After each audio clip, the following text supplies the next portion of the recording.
ಎಲ್ಲ ಆಲ್ಮೋಸ್ಟ್ ಏನು ಬರುತ್ತೆ ಅಂದರೆ ಎಲ್ಲದರಲ್ಲೂ ಏನು ಹೇಳ್ತಾರೆ, ನೀವು ಹೊಸ ವರ್ಷದಲ್ಲಿ ಇನ್ನೂ 2 ಪಟ್ಟು ಆಶೀರ್ವಾದನ ಹೊಂದ್ಕೊತೀರಾ, 1000 ಪಟ್ಟು ಆಶೀರ್ವಾದನ ಅನೇಕ ಆಶೀರ್ವಾದಗಳು ಇರುತ್ತೆ. ಆದರೆ ಒಂದು ಹೊಸ ಆಶೀರ್ವಾದ ದೇವ್ರಿ ಹೊಸ ವರ್ಷದಲ್ಲಿ ನಿಮ್ಮಿಂದ ಏನು ನಿರೀಕ್ಷಿಸ್ತಾರೆ புரியுதா? நான் ஆண்டவர்கிட்ட இருந்து நான் என்ன வாங்கிக்கலான்னு இல்லை, இந்த வருஷத்துல என்கிட்ட தேவன் என்ன எதிர்பார்க்கிறார், நான் எப்படி இருக்கணும்னு ஆண்டவர் விரும்புறாரு, நான் எப்படி இருக்கணும்னு தகப்பன் விரும்புறாருன்றத நீங்க இந்த வருஷத்துல தேர்ந்தெடுக்கணும். எப்போ வர ஏசப்பாக்கிட்ட போந்துருமே, ஆண்டவரே எனக்கு இது கம்மி ஆண்டவரே, அது கம்மி ஆண்டவரே, பெட்டிஷன் பாக்ஸா போடுறோம். நம்ம போனாலே சில பேரை பார்த்தாலே ஏசப்பா சொல்லிடுவாரு, இவன் என்கிட்ட 5 நிமிஷம் கூட என்ன பண்ண மாட்டான்.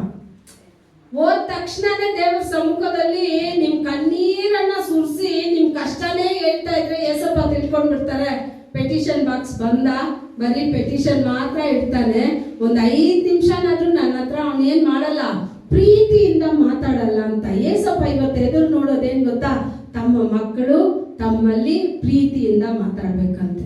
ಅವಾಗ ನೀವೆಲ್ಲ ಈ ಹೊಸ ವರ್ಷದಲ್ಲಿ ಒಂದು ತೀರ್ಮಾನ ತೆಗೀರಿ, ಅಪ್ಪ ನಿನ್ನ ಇಷ್ಟನೇ ನನ್ನ ಇಷ್ಟವಾಗಿ ಬದಲಾಗಬೇಕು, ನಿನ್ನ ಕಾರ್ಯನೇ ನನ್ನ ಕಾರ್ಯವಾಗಿ ಇರಬೇಕು, ನಾನು ನೋಡುವ ನೋಟ, ನಾನು ಮಾತಾಡೋ ಮಾತು ಎಲ್ಲಾನು ಎಲ್ಲಿರ್ಬೇಕಂದ್ರೆ ನಿನಗೆ ಮೆಚ್ಚುಗೆಯಾಗಿ, ನಿನಗೆ ಪ್ರೀತಿಯಾಗಿ. ಇನ್ನು ಲೋಕದಲ್ಲಿ ಈ ವರ್ಷನ ಹೆಂಗ್ ಸೆಲೆಬ್ರೇಟ್ ಮಾಡ್ತಾರೆ ಗೊತ್ತಾ, ಸಂತೋಷವಾಗಿ ಪಟಾಕಿ ಇವಾಗ 5 ನಿಮಿಷಕ್ಕೆ ಮುಂಚೆ ಓಡಿದ್ರಲ್ಲ, ಹಂಗೆ ಅಷ್ಟೇನೆ ಅವ್ರ ಸಂತೋಷ ಮುಗಿದೋಗುತ್ತೆ. ನಮ್ಮ ಸಂತೋಷ ಅದಲ್ಲ, ಪರಲೋಕ ತಂದೆಯಲ್ಲಿ ಸೇರೋವರೆಗೂ ನಮ್ಮ ಸಂತೋಷ ಏನಾಗ್ತಾ ಇರ್ಬೇಕು, ಎದುರು ನೋಡ್ತಾನೆ ಇರ್ಬೇಕಪ್ಪ, ನಾನ್ ನಿಮ್ಮನ್ನ ಯಾವಾಗ ನೋಡ್ತೀನಿ, ನನ್ನ ಮರಣ ಬೇಗ ಇದ್ರೆ ನಿಮ್ಮನ್ನ ಅಲ್ಲಿ ಬಂದು ಸಂಧಿಸ್ತೀನಿ, ನನ್ನ ಮರಣ ಲೇಟ್ ಆದ್ರೆ ನೀವಿಲ್ಲಿ ಬರೋವಾಗ ನಿಮ್ ಜೊತೆ ನಾನು ಒಯ್ಯಲ್ ಪಡ್ಬೇಕು, ನಿನ್ನ ಇಷ್ಟದಂತೆ ನಾನು ಬಾಳ್ಬೇಕು. ಯಾಕಂದ್ರೆ ಇವತ್ತು ವಾಗ್ದಾನದ ವಚನ ಏನು ಅಂತ ಹೇಳಿದ್ರೆ, ಕೀರ್ತನೆಗಳು 147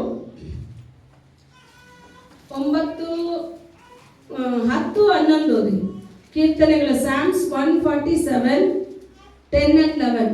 ಕುದುರೆಯ ಶಕ್ತಿಯಲ್ಲಿ ಆತನಿಗೆ ಇಷ್ಟವಿಲ್ಲ, ಆಡಿನ ತೊಡೆಯ ಬಲವನ್ನು ಮೆಚ್ಚುವುದಿಲ್ಲ. ಯೆಹೋವನು ಆನಂದಿಸುವುದು ತನ್ನ ಕೃಪೆಯನ್ನು ನಿರೀಕ್ಷಿಸುವ ಭಕ್ತರಲ್ಲೇ. ಏನಂತೆ English ಪಡಿಂಗ. Psalms 147. He does not delight in the strength of the horses. He takes no pleasure in legs of a man. The Lord takes pleasure in those who fear him, in those who hope in his mercy. அசல் தமிழில் ಹೇಳುತ್ತೆ, தமக்கு பயந்து தமது கிருபைக்கு காத்திருக்கிறவர்கள் மேல் ಕರ್ತರ್ ಪ್ರಿಯಮಾಗಿರುತ್ತಾರೆ.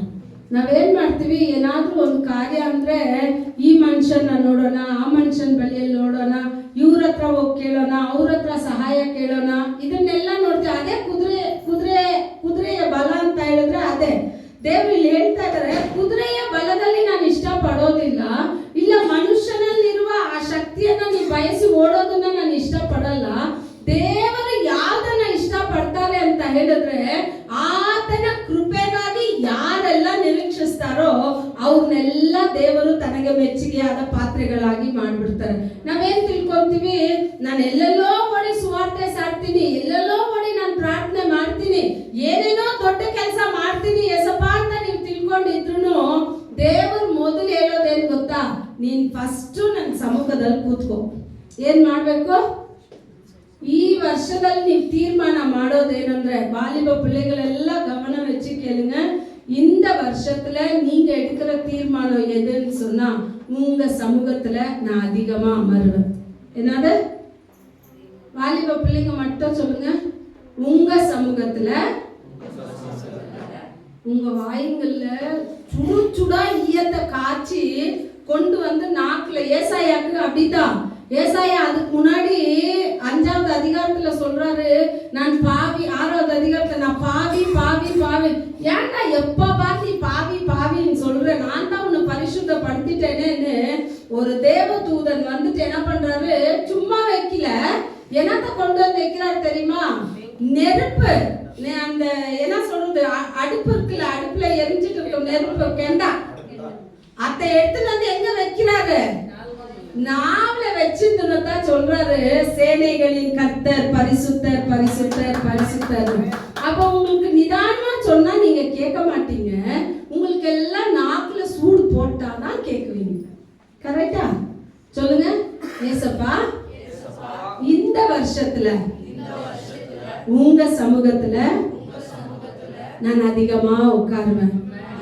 நீங்க உட்கார்றதுல உங்களுக்கு என்னென்ன பலன் இருக்கு தெரியுங்களா? இந்த அதிகாரங்கள் எல்லாம் நீங்க படிச்சு பாருங்க. கொஞ்சம் காரியங்களை மாத்திரம் சொல்றேன். ಅಪ್ಪ ಸಮೂಹದಲ್ಲಿ ಒಕ್ಕಾಂದ ತಂದೆಯ ಪಾದದಲ್ಲಿ ಕೂತ್ಕೊಂಡ್ರೆ ನಿಮಗೆ ಸಿಗೋ ಬಲ ಎಂತದು? ತಂದೆಯ ಬಲದಲ್ಲಿ ನೀವು ಬಲ ಪಟ್ರೆ ನಿಮಗೆ ಸಿಗೋ ಕೃಪೆ ಎಷ್ಟು ದೊಡ್ಡದು ಅಂತ ಹೇಳಿದ್ರೆ, ಇಲ್ಲಿ ದೇವರು ಹೇಳ್ತಾರೆ, ದೊಡ್ಡ ದೊಡ್ಡ ಕಾರ್ಯಗಳಲ್ಲಿ ನಾನು ಇಷ್ಟ ಪಡೋದಿಲ್ಲ, ನನ್ನ ಬಲವನ್ನ ನೀನು ಬಯಸಿ ನನ್ನ ಕೃಪೆಯನ್ನ ನೀನು ಬೇಡಿ ಕುಳಿತುಕೊಳ್ಳೋದಾದ್ರೆ ಅದರಲ್ಲಿ ನಾನು ಮೆಚ್ಚುಗೆ ಆಗಿದ್ದೀನಿ ಅಂತ ಹೇಳ್ತಾರೆ. ಆಗ ನಾನು ಮೊದಲು ಯಾರ ಹೃದಯನ ಜಯಿಸ್ಬೇಕು ಅಂತ ಹೇಳಿದ್ರೆ ನನ್ನ ತಂದೆ ಹೃದಯನ ಜಯಿಸ್ಬೇಕು. ನನ್ನ ತಂದೆಗೆ ಮೆಚ್ಚುಗೆ ಆಗಿರ್ಬೇಕು. ನನ್ನ ತಂದೆಗೆ ಮೆಚ್ಚುಗೆ ಆಗಿರ್ಬೇಕು ಅಂತ ಹೇಳಿದ್ರೆ ನಾನು ಬೆಳಗ್ಗೆಯಿಂದ ಸಾಯಂಕಾಲವರೆಗೂ ಊರೆಲ್ಲ ಸುತ್ತಿ ಸೇವೆ ಮಾಡಿ ಬಂದ ತಕ್ಷಣ ನನ್ನ ಬೆಡ್ಡಲ್ಲಿ ನಾನು ಮಲಗ್ಬಿಡ್ತೀನಿ. ತಂದೆ ಸಮ್ಮುಖದಲ್ಲೇ ನಾನು ಕೂತ್ಕೊಳ್ಳಿಲ್ಲ ಅಂತ ಹೇಳಿದ್ರೆ ನನ್ನ ಸೇವೆ ದೇವರಿಗೆ ಮೆಚ್ಚುಗೆ ಆಗಿರುತ್ತಾ? ಯಾಕೆ? ಯಾರೆಲ್ಲ ದೇವರ ಸಮ್ಮುಖವನ್ನ ಬಯಸಿ ದೇವರ ಸಮ್ಮುಖದಲ್ಲಿ ಕೂತ್ಕೊಂತಿರೋ, ನೀವು ಯುದ್ಧನೇ ಮಾಡ್ಬೇಕಾದಿಲ್ಲ, ನೀವ್ ಏನು ಮಾಡ್ಬೇಕಾದ್ದೇ ಇಲ್ಲ. ನೀವು ಮೊದಲು ಮಾಡ್ಬೇಕಾಗಿರೋದು ಏನು ಅಂತ ಹೇಳಿದ್ರೆ ದೇವರ ಸಮ್ಮುಖದಲ್ಲಿ ದೇವರ ಕೃಪೆಗಾಗಿ ನೀವು ಕೂತ್ಕೊಂಡ್ ಬಿಡ್ಬೇಕು. ಇಂದು ಕೂತ್ಕೊಳ್ಳೋ ಜನ ಕಡಿಮೆ, ಓಡೋ ಜನ ಜಾಸ್ತಿ. ಸೇವೆ ಸೇವೆ ಸೇವೆ, ಯಾರನ್ನ ಕೇಳು ಸೇವೆ, ಅಯ್ಯೋ ನನಗೆ ಟೈಮೇ ಇಲ್ಲ ಸೇವೆ. ನಾನು ತಿಳ್ಕೊಂತೀನಿ ಸೇವೆ ಸೇವೆ ಅಂತ ಓಡಿ ಆ ಸೇವೆ ದೇವರಿಗೆ ಮೆಚ್ಚುಗೆ ಆಗಿದ್ಯಾ? ಇಲ್ಲಿ ಹೇಳ್ತಾ ಇದ್ದಾರೆ, ಪಾದದಲ್ಲಿ ಕೂತ್ಕೊಳ್ಳೋನ್ಗೆ ಸಿಗೋ ಬಲ. ನಿಮ್ಗೆಲ್ಲರಿಗೂ ಗೊತ್ತು, ಮಾರ್ತಾಳ್ ಮರಿಯಾಳ್ ಇಬ್ರು, ಸರಿನಾ? ಮಾರ್ತಾಳ್ ಏನ್ ಮಾಡಿದ್ಲು? ಎಲ್ಲಾ ಕೆಲಸ ಮಾಡ್ತಾ ಇದ್ದಾಳೆ. ಅವಳು ಯೇಸು ಸ್ವಾಮಿಗೆ ಮಾಡ್ತಾಳೆ. ಮರಿಯಾಳ್ ಏನ್ ಮಾಡ್ತಾಳೆ? ಕೆಲಸ ಮಾಡಿಲ್ಲ, ಬದಲಾಗಿ ಯೇಸು ಸ್ವಾಮಿ ಪಾದದಲ್ಲಿ ಕೂತ್ಕೊಂಡ್ಲು. ಕೆಲಸ ಮಾಡಿದವಳು ಯೇಸು ಸ್ವಾಮಿಗೇನೆ, ಪಾದದಲ್ಲಿ ಕುಳಿತವಳು ಯೇಸು ಸ್ವಾಮಿಗಾಗಿಯೇ. ಆದ್ರೆ ಕೆಲಸ ಮಾಡಿದವಳನ್ನ ದೇವರು ಮೆಚ್ಚಿಲ್ಲ, ಕೆಲಸದಲ್ಲಿ ಇಷ್ಟ ಪಡಲ್ಲ, ಬದಲಾಗಿ ಆತನ ಕೃಪೆಗಾಗಿ ಕಾಯೋರ್ ಮೇಲೆ ದೇವರು ಪ್ರೀತಿಯಾಗಿದ್ದಾರೆ. ಅವಳಿಗೆ ಸಿಕ್ಕಿದ ಬಲ ಎಂತದು ಗೊತ್ತಾ? ಪಾದದಲ್ಲಿ ಕುಳಿತಿದ್ದವಳಿಗೆ ಆ ಉನ್ನತ ಪರಿಶುದ್ಧ ದೇವರ ಪಾದವನ್ನ ಅಭಿಷೇಕ ಮಾಡೋ ಶ್ಲಾಘ್ಯ ಸಿಕ್ತು. ಯಾರಿಗೂ ಸಿಕ್ಕಿಲ್ಲ. ಆ ಮರಿಯಾಳ್ ಪಾದದಲ್ಲಿ ಕೂತ್ಕೊಂಡಾಗ್ಲೇನೆ ಸತ್ತೋದ ತನ್ನ ಸಹೋದರನನ್ನ ಜೀವಂತವಾಗಿ ಪಡ್ಕೊಂಡ್ಲು. ನಿಮ್ಮ ಜೀವಿತದಲ್ಲಿ ಯಾವ್ದೆಲ್ಲ ಸತ್ತೋಗಿದೆಯೋ ಸತ್ತೋಗಿರೋದನ್ನ ಹುಡುಕಿ ಹೋಗ್ಬೇಡಿ, ಬದಲಾಗಿ ಜೀವ ಕೊಡುವ ದೇವರ ಪಾದದಲ್ಲಿ ಕುಳಿತಿರಿ. ದೇವರು ಸತ್ತ ಕಾರ್ಯಗಳನ್ನೆಲ್ಲ ಜೀವಂತವಾಗಿ ಉಂಟು ಮಾಡ್ತಾರೆ. ಲಾಜರ್ ಸತ್ತೋಗಿ 4 ದಿವಸ ಆಯ್ತು. ಯಾಕೆ ದೇವರು 3 ದಿವಸದಲ್ಲಿ ಅದ್ಭುತ ಮಾಡಿಲ್ಲ, 4ನೇ ದಿವಸದಲ್ಲಿ ಮಾಡಿದ್ರು? ಯಾವುದೋ ಒಂದು ದಿವಸದಲ್ಲಿ ಮಾಡಿದ್ರು, ಬಿಟ್ಬಿಡಿ. ಇದನ್ನೆಲ್ಲ ಏನಕ್ಕೆ ಕೇಳ್ತೀರಾ ಹೊಸ ವರ್ಷದಲ್ಲಿ? 3 ದಿನದಲ್ಲಿ ಮಾಡಿದ್ರೆ ಯೆಹೂದ್ಯ ಜನರ ಕೆಲಸ ಏನು ಅಂತ ಹೇಳಿದ್ರೆ, ಒಂದು ವ್ಯಕ್ತಿ 3 ದಿನದಲ್ಲಿ ಸತ್ತು ಬಂದ್ಬಿಟ್ರೆ ಅದು ನ್ಯಾಚುರಲ್ ಆಗಿ ಬರೋದು ಅಂತ ತಿಳ್ಕೊಂತಾರೆ. 4 ದಿನ ದಾಟ್ತಂದ್ರೆ ಆ ನಂಬಿಕೆ ಹೊರಟೋಗುತ್ತೆ. ಇವಾಗ ಎಲ್ಲರ ಮನಸ್ಸಲ್ಲೂ ನಂಬಿಕೆ ಹೊರಟೋಯ್ತು, ಲಾಜರ್ ಶರೀರ ಸತ್ತಿದೆ, ಮತ್ತೆ ಎದ್ದು ಬರಲ್ಲ. ಯೇಸು ಸ್ವಾಮಿ ಹೇಳ್ತಾರೆ, ನೀನು ವಿಶ್ವಾಸ ಮಾಡೋದಾದ್ರೆ ಸತ್ತವರನ್ನ ಎಬ್ಬಿಸೋಕೆ ನನ್ನಿಂದ ಸಾಧ್ಯ ಅಂತ. ಒಳ್ಳೆ ದೇವರು 4ನೇ ದಿವಸದಲ್ಲಿ ಒಂದು ಅದ್ಭುತ ಮಾಡ್ತಾರೆ. ಲಾಜರ್ ಆಚೆ ಬಂದು ನಿಲ್ತಾರೆ. ಮಾರ್ತಾಳ್ ಮರಿಯಾಳ್ ಸಂತೋಷ. ಪಾದದಲ್ಲಿ ಕುಳಿತವಳಿಗೆ ದೇವರು ಕೊಡುವ ಬಹುಮಾನ. ಆಯ್ತಾ? ಇನ್ನೊಂದು ಕಾರ್ಯ ಇದೆ. ಪಾದದಲ್ಲಿ ಕುಳಿತವ್ರು ಯಾರು ಅಂತ ಹೇಳಿದ್ರೆ, ಯಾಕೋಬ 2 ಹೆಂಡತಿಗಾಗಿ ಎಷ್ಟು ವರ್ಷ ಕೆಲಸ ಮಾಡ್ದ? 14 ವರ್ಷ ಬರೀ ಮದುವೆಗೆ 2 ಹೆಂಡತಿ. ಇನ್ನು 6 ವರ್ಷ ಅವನ್ನ ಸಾಕೋಕೆನೆ ಅವ್ನಿಗೇನೈತಿ, 20 ವರ್ಷದಲ್ಲಿ ಅವ್ನು ತಿರುಗಿ ನೋಡೋವಾಗ 20 ವರ್ಷದಲ್ಲಿ ಅವ್ನಿಗೇನಿಲ್ಲ, ದುಡ್ದು ದಣಿದು ಹೋಗ್ಬಿಟ್ಟಿದ್ದ.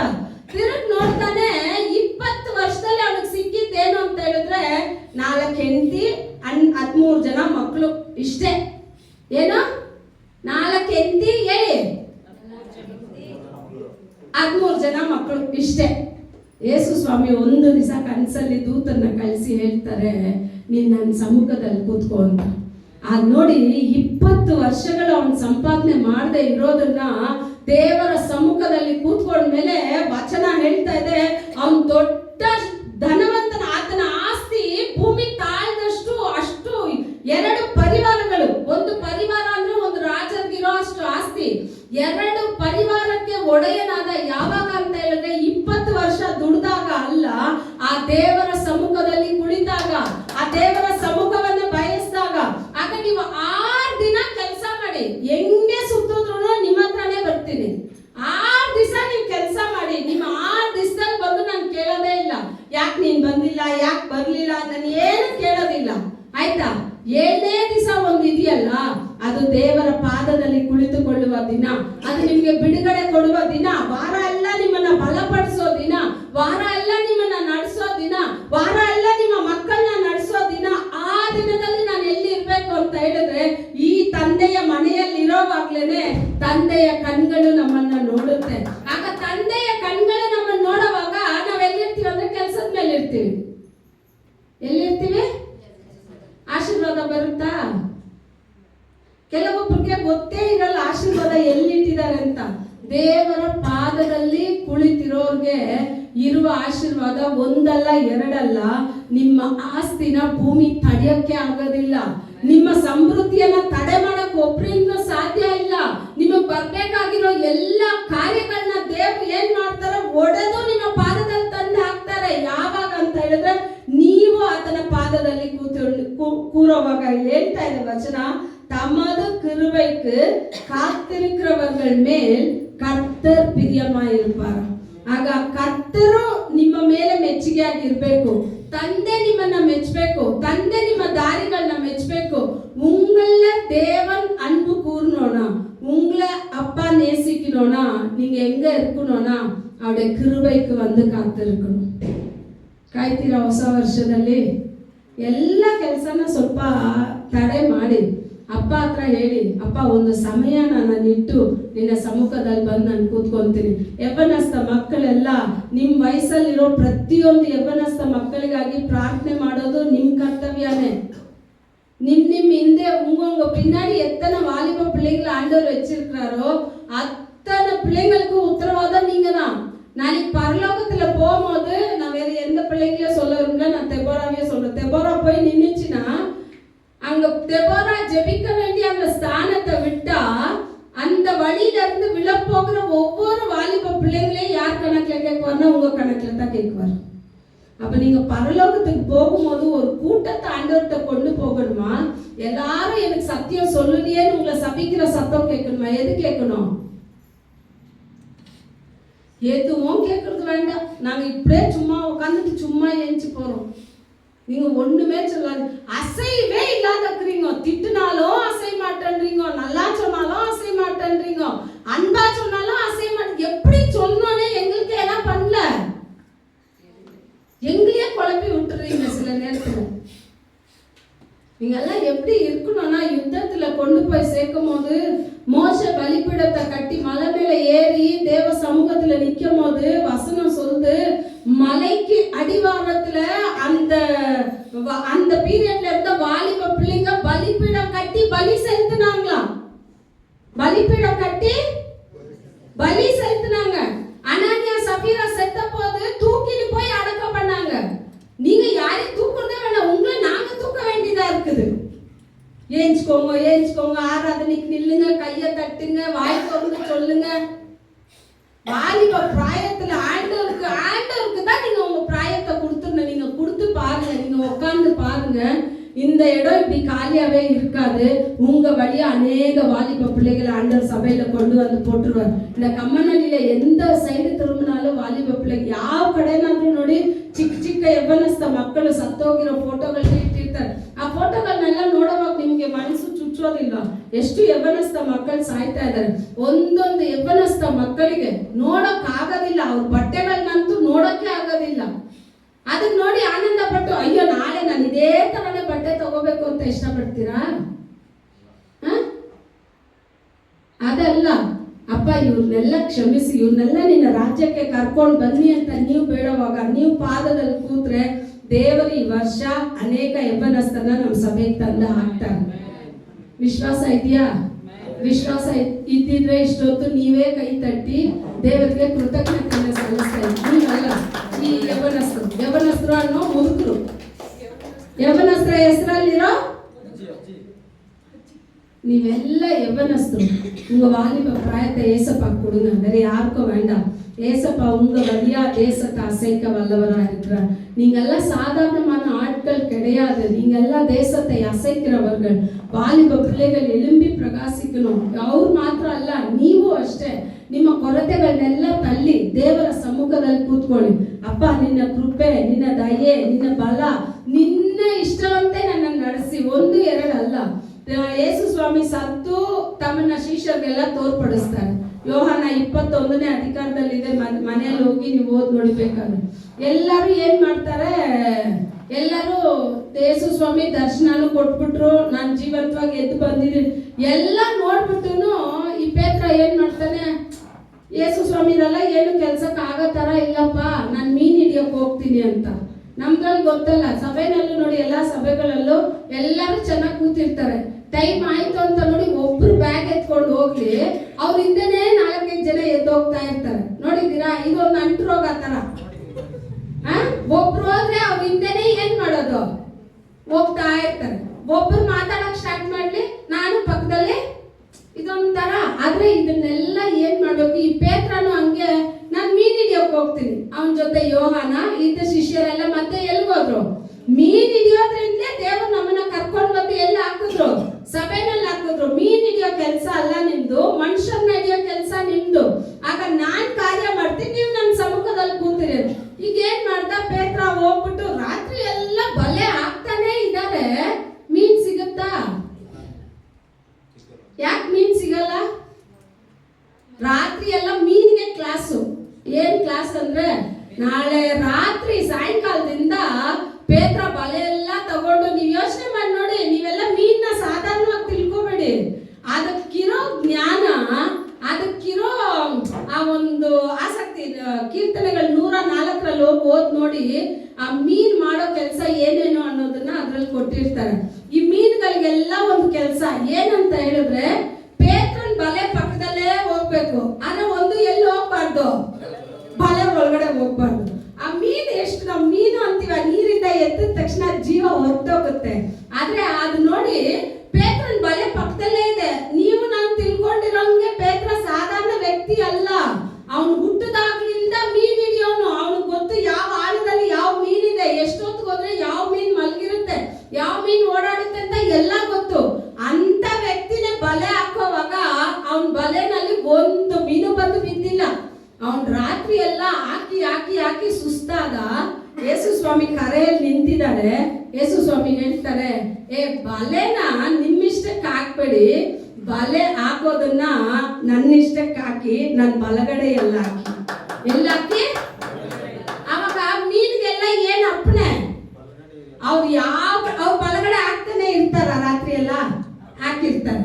ಆದ್ರೆ ಮೀನ್ಗಳಿಗೆ ಏನ್ ಕೆಲಸ, ಅವ್ನು ಈ ಕಡೆ ಹಾಕೋವಾಗ ಅದು ಈ ಕಡೆ ಹೋಗೋದು, ಅವ್ನು ಈ ಕಡೆ ಹಾಕೋವಾಗ ಅದು ಈ ಕಡೆ ಹೋಗೋದು. ಚಿಕ್ಕ ಮಕ್ಳು ಆಟ ಆಡ್ತಾರೆ ನೋಡಿದ್ರ, ಓಡೋದು, ಹಿಂಗ್ ಹೋದ್ರೆ ಹಂಗ ಹೋಗ್ತಾರೆ. ಆ ತರ ಮೀನುಗಳಿಗೆ ಎಷ್ಟು ಜ್ಞಾನ ನೋಡಿ, ಒಂದು ಹೋಗಿಲ್ಲ. ಯಾಕಂದ್ರೆ ನಾವು ಆರಾಧನೆ ಮಾಡೋ ಏಸಪ್ಪ ಎಂತವ್ರಂದ್ರೆ, ಸಮುದ್ರದ ಆಳದಲ್ಲಿ ಇಳಿದು ಅಲ್ಲಿ ಚಲಿಸುವ ದೇವರು. ಸಮುದ್ರದ ಮೇಲೆ ಮಾತ್ರ ಅಲ್ಲ, ಆಳವಾದ ಕಾರ್ಯಗಳಿದ್ರು ಅದನ್ನ ಒಡೆದಾಕೋಕೆ, ಆ ಆಳದಲ್ಲೇ ಇಳಿಯೋಕೆ ಏಸಪ್ಪನಿಂದ ಸಾಧ್ಯ. ಅಂತ ಕಠಿಣವಾದ ಕಾರ್ಯಗಳನ್ನ ಏಸಪ್ಪ ಬದಲಾಯಿಸ್ಬಿಡ್ತಾರೆ. ಈಗ ಪೇತ್ರ ಅಲ್ಲಿ ಯೇಸು ಸ್ವಾಮಿ ಹೇಳ್ತಾರೆ, ಬಲೆನ ಸ್ವಲ್ಪ ಬಲಗಡೆ ಹಾಕಿ. ಎಲ್ಲಾಕಿ? ಇದು ಪೇತ್ರನಿಗಲ್ಲ ಶಬ್ದ, ಈ ಶಬ್ದ ಯಾರಿಗೆ? ಮೀನಿಗೆ. ಬಲಗಡೆಯಲ್ಲಿ ಬಲ ಸತ್ತೋಗ್ತೀನಿ, ನೆಕ್ಸ್ಟ್ ಕ್ಷಣ ಬಲೆನಲ್ಲಿ ನಾನು ಹೋದ್ರೆ ನನ್ನ ಜೀವ ಹೋಗುತ್ತೆ. ಆದ್ರೂ ಜೀವ ಹೋಗುತ್ತೆ ಅನ್ನೋ ಚಿಂತೆ ಇಲ್ಲ.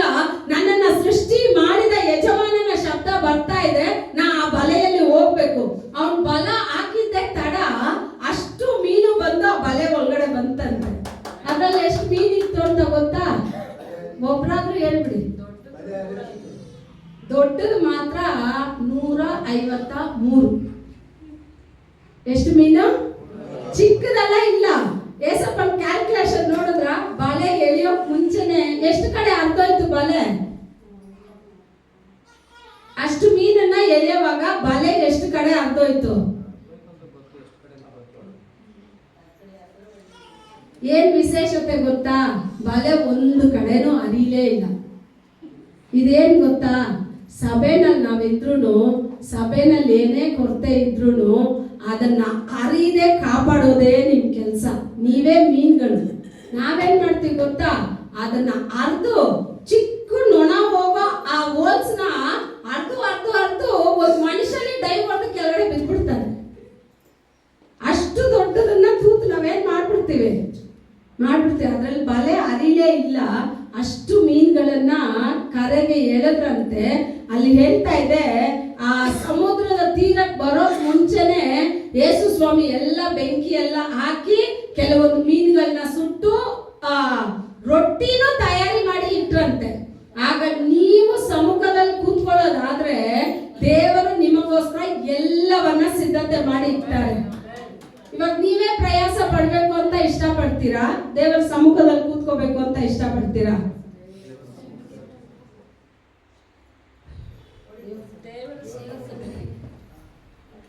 ಶಬ್ದವಾಗಿ ಹೇಳ್ಬಿಟ್ರೆ ಏನೋ ಊಟ ಮಾಡಿಲ್ಲ ಒಬ್ರು. ದೇವರ ಸಮ್ಮುಖದಲ್ಲಿ ಕೂತ್ಕೋಬೇಕು. ದೇವರು ಅದನ್ನೇ ಬಯಸ್ತಾರೆ. ನೀವೇನು ಮಾಡಬೇಡಿ. ನಾವು ನೋಡಿದ್ವಲ್ಲ ಒಂದ್ಸಲ ತೋಟದಲ್ಲಿ ನಿಮ್ಮನ್ನ ತಂದು ಸೇರಿಸಿದ್ದಾರೆ. ತೋಟದಲ್ಲಿ ನೀವು ಕರೆಕ್ಟ್ ಆಗಿ ಕೆಲಸ ಮಾಡಿ ಎಲ್ಲಿರೋ ಆಳುಗಳನ್ನ ಕಮ್ಮನಲ್ಲಿಂದ ಜಾನಕಿರಾಮ್ ಲೇಔಟ್ನ ಯಾವ್ಯಾವ ಕಡೆ ಇರ್ಬೇಕು ಕಾರ್ ಹಿಡ್ಕೊಂಡು ನಮ್ಮ ಸಭೆ ನೋಡ್ಕೊಂಡು ಬರೋ ತರ ಯಜಮಾನನ್ ಮಾಡಿ ಮುಗಿಸ್ತಾರೆ. ಯಜಮಾನನ್ ಮಾಡ್ಬೇಕಂದ್ರೆ ಕೆಲ್ಸಗಾರ ಏನ್ ಮಾಡ್ಬೇಕು? ಸಭೆನಲ್ಲಿ ಚೇರ್ ಮೇಲೆ ಕೂತ್ಕೊಂಡು ನಿದ್ದೆ ಮಾಡೋದು, ಪಕ್ಕದಲ್ಲಿ ಮಾತಾಡೋದು, ಇದನ್ನೆಲ್ಲ ಸಭೆನಲ್ಲಿ ಕೂತ್ಕೊಂಡು ನೀವು ಕೆಲಸ ಮಾಡೋಕೆ ಸ್ಟಾರ್ಟ್ ಮಾಡಿ ದೇವರ ಕೃಪೆಯನ್ನ ಬಯಸಿ, ದೇವರ ಸಮ್ಮುಖವನ್ನ ಬಯಸಿ, ಸತ್ತೋದ ಕಾರ್ಯಗಳನ್ನು ಜೀವದಿಂದ ತರೋಕೆ ದೇವರಿಂದ ಸಾಧ್ಯ. ನಮ್ಮನ್ನು ಬಿಟ್ಟು ದೂರ ಹೋಗಿರೋ ನಮ್ಮ ಗಂಡನಾಗ್ಲಿ ಮಕ್ಕಳಾಗ್ಲಿ ಯಾರೇ ಇರ್ಲಿ ಚಿಂತೆನೆ ಪಡಬೇಡಿ. ಅಪ್ಪ ನಾನ್ ನಿನ್ ಸಮ್ಮುಖದಲ್ಲಿ ಕೂತ್ಕೊಂತೀನಿ, ಏಟ್ ಕೊಡ್ಬೇಕು ಅದನ್ನ ಕೊಟ್ಟು ಅವ್ರು ತರ್ತಾರೆ. ನೀವು ಹೋಗಿ ಏಟ್ ಕೊಟ್ರೆ ರಿವರ್ಸ್ ನಿಮ್ಗೆ 2-3 ಬೀಳುತ್ತೆ. ಅದಕ್ಕೆ ನೀವು ಹೋಗ್ಬೇಡಿ, ನೀವು ರಿವರ್ಸೇ ಕೊಡಬೇಡಿ. ನೀವು ಒಂದು ಕೆಲಸ ಮಾಡಿ, ನಾನು ಯಾವ ಮನುಷ್ಯನ ಕುದುರೆ ಬಲದಲ್ಲಿ ಇಷ್ಟಪಟ್ಟಿಲ್ಲಪ್ಪ, ಯಾವ ಒಂದು ಮನುಷ್ಯನ ಸಹಾಯನ ನಾನು ನಾಡಿಲ್ಲ. ಒಂದು ಮಾಡ್ತೀನಿ, ನಿನ್ನ ಕೃಪೆಗಾಗಿ ನಾನು ಕಾಯ್ತೀನಿ.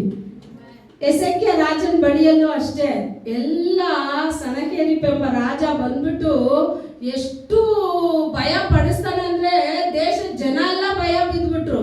ಆದ್ರೆ ಅವನು ಎಸೆಕ್ಯ ರಾಜ ಹೋಗಿ ಬೇರೆ ದೇಶಗಳನ್ನ ಸಹಾಯ ಕರೀಲಿಲ್ಲ. ಅವನು ಒಂದು ಮಾಡ್ತಾನೆ, ದೇವರ ಸಮ್ಮುಖವನ್ನ ಹುಡುಕಿ ಹೋಗ್ತಾನೆ. ಏಷಾಯ ಹತ್ರ ಹೇಳಿ ಕಳಿಸ್ತಾನೆ, ಈ ತರ ಹೇಳ್ತಾ ಇದ್ದಾನೆ ರಾಜ. ಏಷಾಯ ಹೇಳ್ತಾರೆ, ನಿನ್ ಭಯನೇ ಪಡ್ಬೇಡ, ನೀನ್ ಸುಮ್ಗೆ ಇರು, ದೇವ್ರ ಕಾರ್ಯನ ನಡೆಸ್ತಾರೆ. ಆವತ್ ರಾತ್ರಿ ಒಂದೇ ದೇವದೂತ ಹಿಡಿದು ಅಷ್ಟು ಜನನು ಏನ್ ಮಾಡ್ಬಿಟ್ಟಿದ್ರಂದ್ರೆ ಸಂಹಾರ ಮಾಡ್ಬಿಟ್ರಂದ್ರೆ 1,00,000 ಚಿಲ್ರೆಗ್ ಮೇಲೆ 1,20,000 ಮೇಲೆ ಜನನ ಒಂದು ದೇವದೂತ ಸಾಯಿಸಿ ಬೀಳಿಸಿದ್ದಾರೆ ಒಂದು ರಾತ್ರಿನಲ್ಲಿ. ದೇವರಿಂದ ಆಗದೆ ಇರೋ ಕಾರ್ಯ ಒಂದು ಇಲ್ಲ. ಆತನ ಕೃಪೆಯನ್ನ ಬಯಸಿ, ಆತನ ದಯೆಯನ್ನ ಬಯಸಿ ನೀವು ಕೂತ್ಕೊಳ್ಳೋದಾದ್ರೆ ಈ ವರ್ಷದಲ್ಲಿ ಹೇಳಿ, ನೂತನ ಕಾರ್ಯಗಳನ್ನ ನಮ್ಮ ಜೀವಿತದಲ್ಲಿ ನೋಡ್ಬೇಕಪ್ಪ.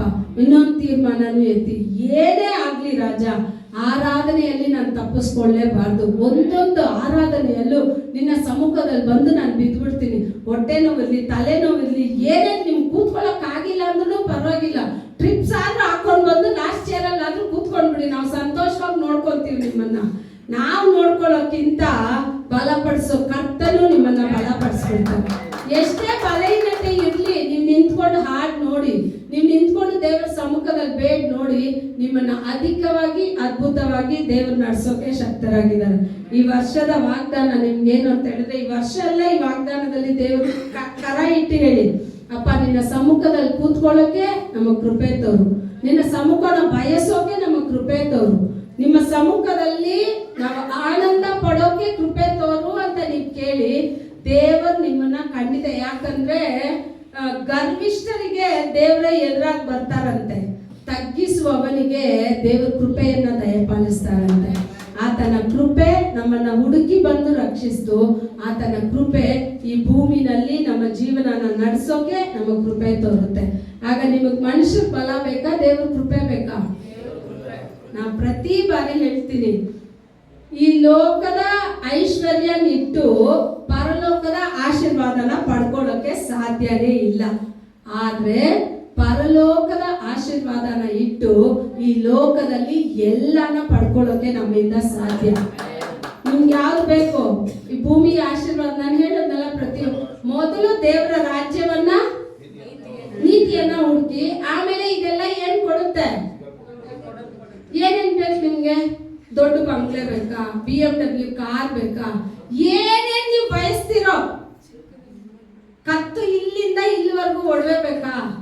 ಏನೇ ಬೇಕು ನೀವು ಇಷ್ಟಪಡಿ, ಅದೆಲ್ಲ ಬಂದ್ಬಿಟ್ಟು ನಿಮ್ಗೆ ಏನು ಕೊಸ್ರು.